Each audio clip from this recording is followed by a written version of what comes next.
Good morning, everyone. Wait, oh, what? It's a great morning. I said that wrong. How do you get over your fear of public speaking? That's a big question, and I only have a couple of minutes, but I'm going to help you out today. Listen carefully. This is for you. I wonder if you're not afraid of speaking, you're afraid of being judged. You're afraid of being found out, maybe as an imposter. Maybe there's something deeper there. It's not the actual speaking that causes you the issue. There's something underneath, and we've got to identify that. I think about when you're walking, and if you had a little pebble in your shoe, it's not the walking that causes the issue, it's the fact that you're walking with that little tiny pebble. And as long as you keep walking with that tiny pebble in your shoe, it's going to cause discomfort, it's going to cause pain, it's gonna be a nightmare after a while. And you'll think, man, I hate walking, but it's not walking, it's the tiny little pebble in your shoe. We've got to take the shoe off, remove the pebble, and then now you can get back on your journey.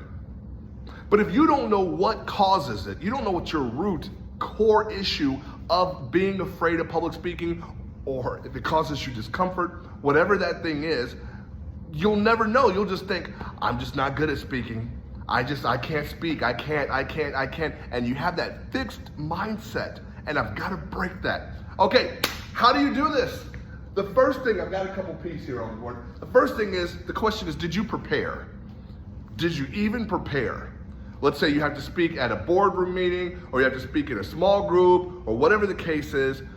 Did you prepare for class? Did you actually prepare? Did you practice? Did you try? Did you write it down? Did it actually ever exist what you wanted to say? And if you say, well, no, I just kind of thought I'd put a couple things together when I got up there. Okay, well then, hold on. You're not even helping you out. You have to be your biggest advocate, at least.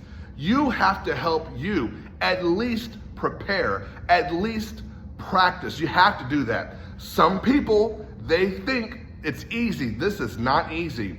This is not easy. When you talk about fears in the world, many of you know that the number 2 fear in the world is death. The number 1 fear is public speaking. How do you think? I love my South Side San Antonio people will say, "Que huevotes." The unmitigated gall that you have, that you think that you don't have to prepare. A lot of people think, well, I don't have to, I can talk, but this isn't public talking. This is public speaking. I can sing, I can hold a couple of notes together, but no one has ever asked me to sing publicly. I can sing in the shower, I can sing in my car, I can hold a couple of notes for karaoke. The action is not anointed. The action is not my assignment if I'm not willing to do the work, if I'm not willing to have the preparation. And you think that just because you can do it, that you should do it, but that is not the same thing. Okay, the first question is, did you prepare? Did you practice? The second P, as you can see it, are you passionate about your topic? You have to be passionate about everything that comes out of your mouth, or don't say it. I don't care if you're just giving an HR meeting, or if you're giving some sort of onboarding, or whatever, you're giving presentation on chapter 2 or Christopher Columbus. You have to be passionate about the topic. That passion is contagious. You might be nervous, but you're gonna be more passionate. Does that make sense? The nervousness might not ever go away, but the passion has to supersede. Right? I think about being on a roller coaster.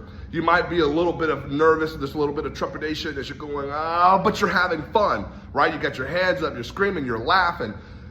If you're nervous, that's okay. If you're shy, if you have anxiety, if you have depression, whatever your thing is, that's okay. It might not ever go away, but you've got to be more passionate. You've got to be more enthusiastic. You've got to be more turned up, more fired up about that topic than you are nervous. Okay? Or it won't work. Second question, you can see, is there purpose to your speech? You've got to give purpose to the audience. They need to hear this for something.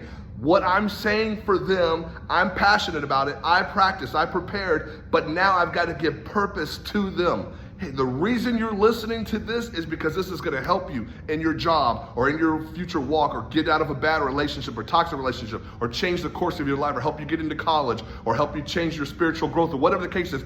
If you don't give purpose to the audience, then there's no purpose for the audience. If you don't give purpose to them, then there's no purpose for them. Now, when you think about being fearful and frightful, I've got it now. The purpose outweighs the trepidation. The purpose outweighs that, because this is bigger than me. If I don't speak up, if I don't say this thing, people's lives are going to be affected because I didn't speak up. Does that make sense? It's bigger than you. The first day I talked about was that your focus is on I. It's not about you. Every speech you give is for the audience. Are you practiced? Are you prepared?